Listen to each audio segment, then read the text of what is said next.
yourself enough time to do anything. Moorhead in the shotgun. He's going to pass it to Boyles, who completes it on the far side of the field. Gets about 5 yards on first down. Well, it should be 5, but it's going to be closer to 9. That's, again, not very good tackling on our part. It should be about a 5-yard gain, but it's going to pick up closer to 8 or 9 yards. Not a very solid job of tackling on our part out on the perimeter again. And that's, in modern offenses, that's almost a running play.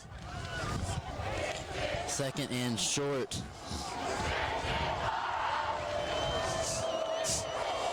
Game's not over, but the Episcopal side fans think it is. They're chanting, "This is our house." But for it not to be over, the Tigers defense is going to need to stop.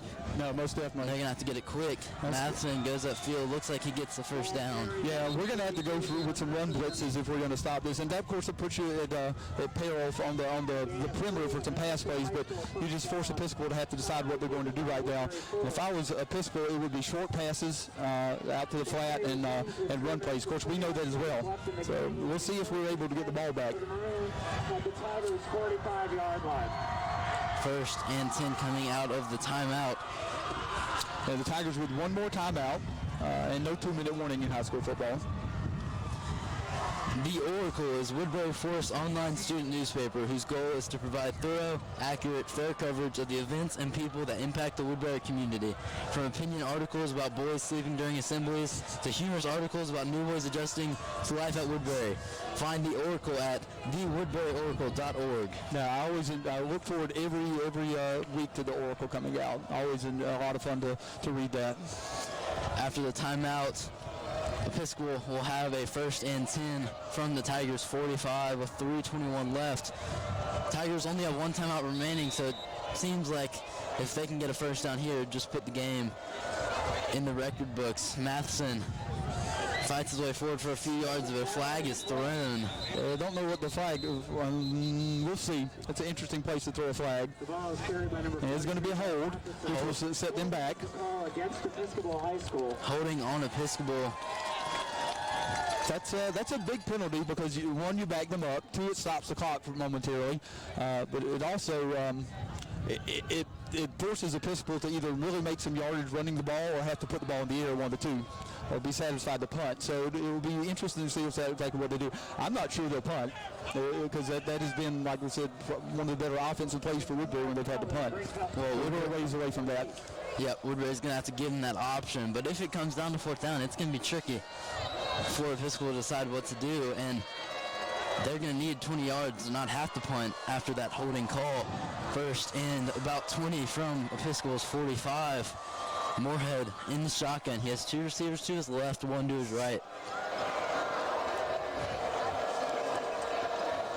He's going to hand it off to Matheson. Matheson met right away.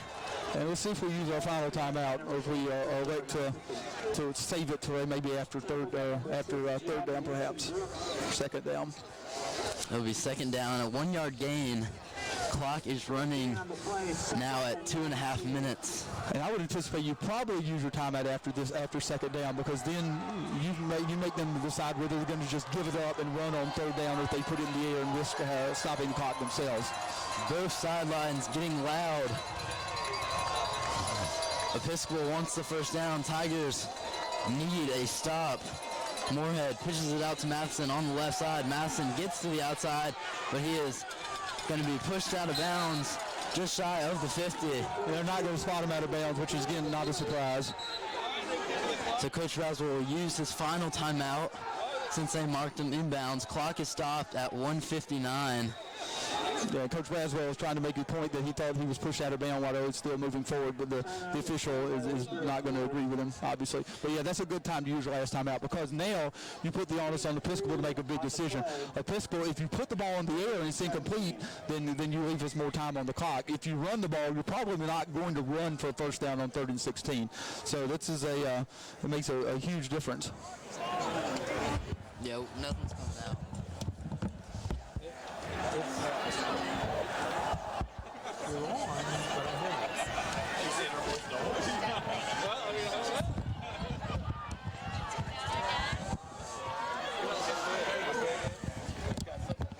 Testing 1, 2. Is that it? Is that the channel? We're good. But we're good as far as channels. But I don't hear anything. I don't have anything coming out either. Don't stop it. Don't stop it. Because it's not. It's. Maroon will come to the line facing 3rd and 16 from their own 48-yard line. Third and 16 for the Maroons. The 3 receivers at the top of the field. Sorry for the technical difficulties there, Tiger Nation, but we are back on this big, crucial 3rd down. Matheson rolls to his right, and it's met right away. That will bring up a 4th down, 4th and long. Clock is rolling at less than 2 minutes now. Tigers are out of timeouts, so Episcopal, if they decide to punt, will have to do so when at about the 1:15 mark. You would think they would opt the punt, but it's more difficult decision than you anticipate. Episcopal's got timeouts to play with. They can call a timeout here with about a little less than 1 minute and 15 seconds left to go in the ball game. If you were to go for it and not make an inch from here, that means that you would be giving Woodbury 50 yards to go to pay dirt. If you punt it, if you are able to punt it, then you're going to make the Tigers go at least 80 yards probably.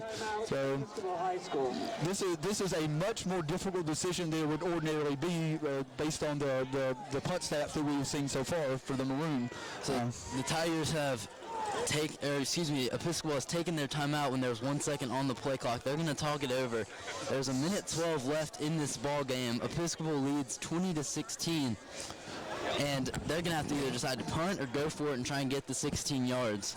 And we'll see also if they do come on the field to punt, if it is the same punt snapper that we have seen on the previous punt snaps.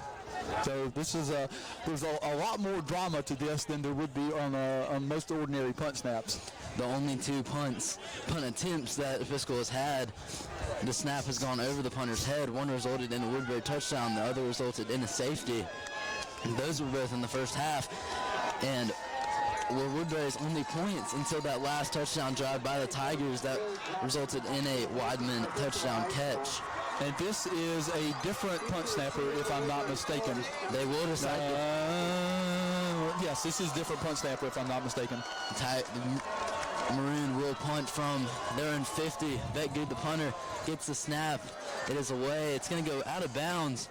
Doesn't go very far. Tigers will have the ball about 60, 65 yards away from pay dirt with a little over a minute left, and the clock will stop on a first down. Yeah, 60 yards away. So you get a chance to be a hero, and the way things looked in the half and the way things looked halfway through the third quarter, you couldn't ask for anything else. Somebody's going to get a chance to be a hero one way or the other. Tigers need a touchdown. They trail by 4. They're 60 yards away from the end zone.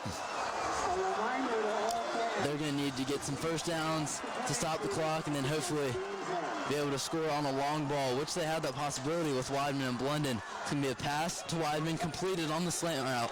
Oh, and there's a flag. And a late hit will add 15 yards to what was originally about a 8-yard gain. So the Tigers will now be in Episcopal territory around their 40. That's a smart play to open the drive. You get things moving a little bit, get your blood flowing, get your feet under you a little bit, and as it is, it's going to move the ball inside the 40-yard line of the Maroon also. If you move the ball inside the 40-yard line, once you get to that point, Locker's got plenty enough arm to get to the end zone on any play.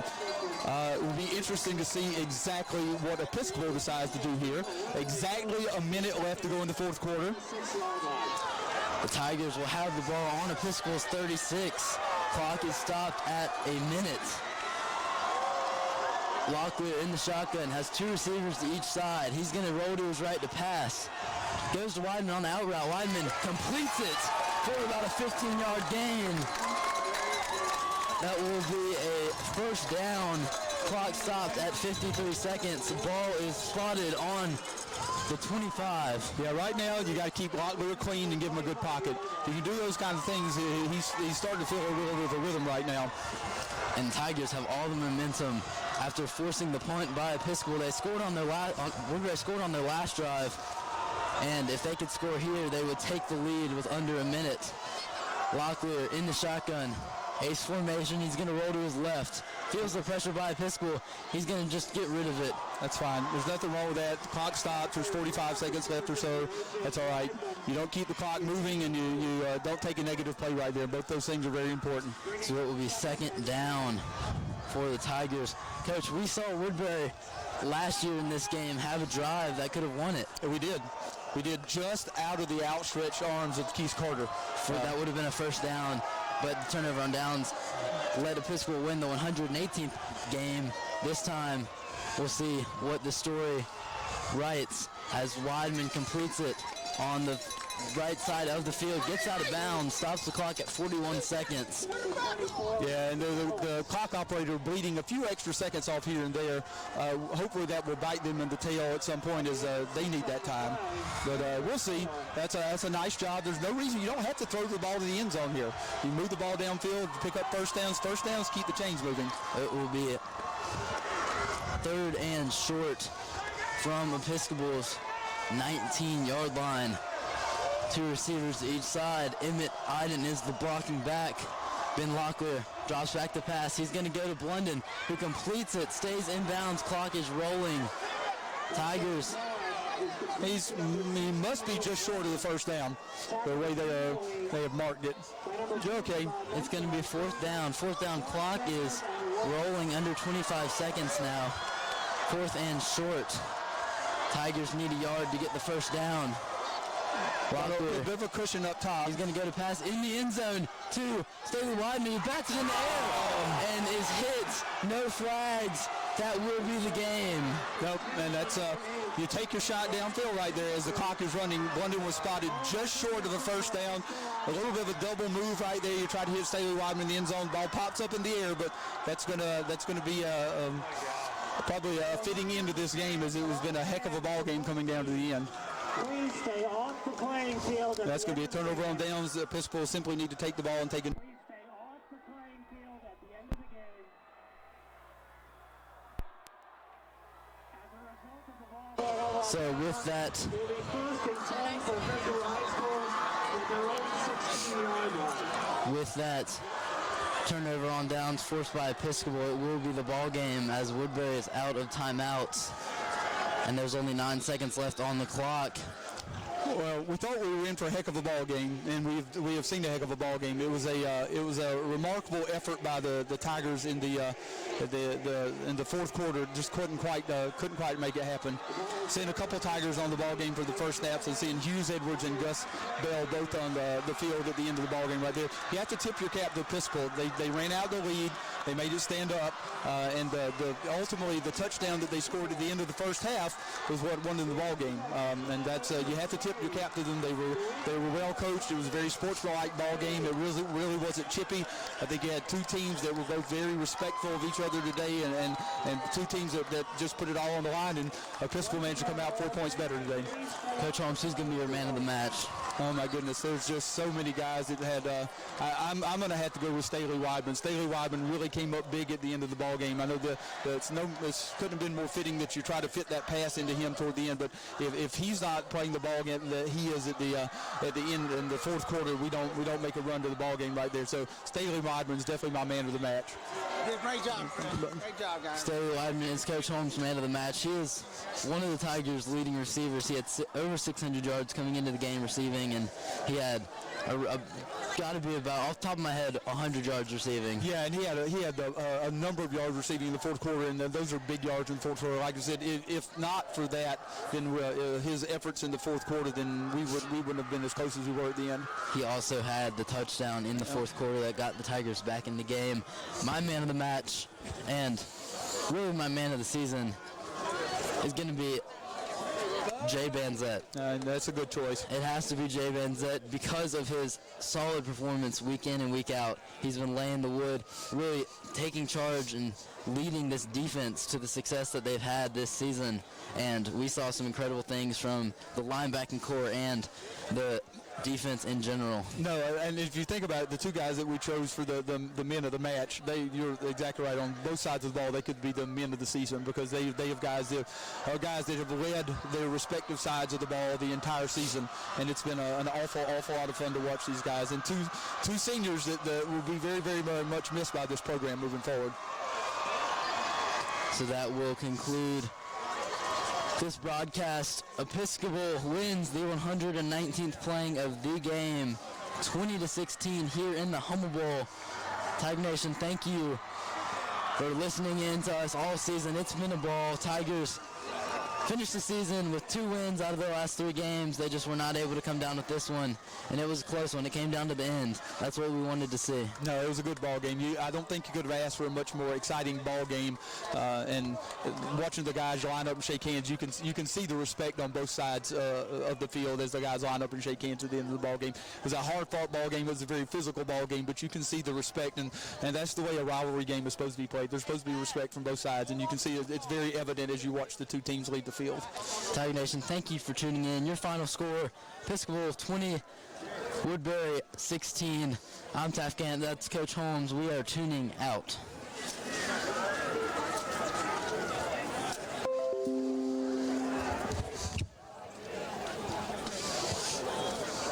Go ahead and publish it. Yeah, that's fine.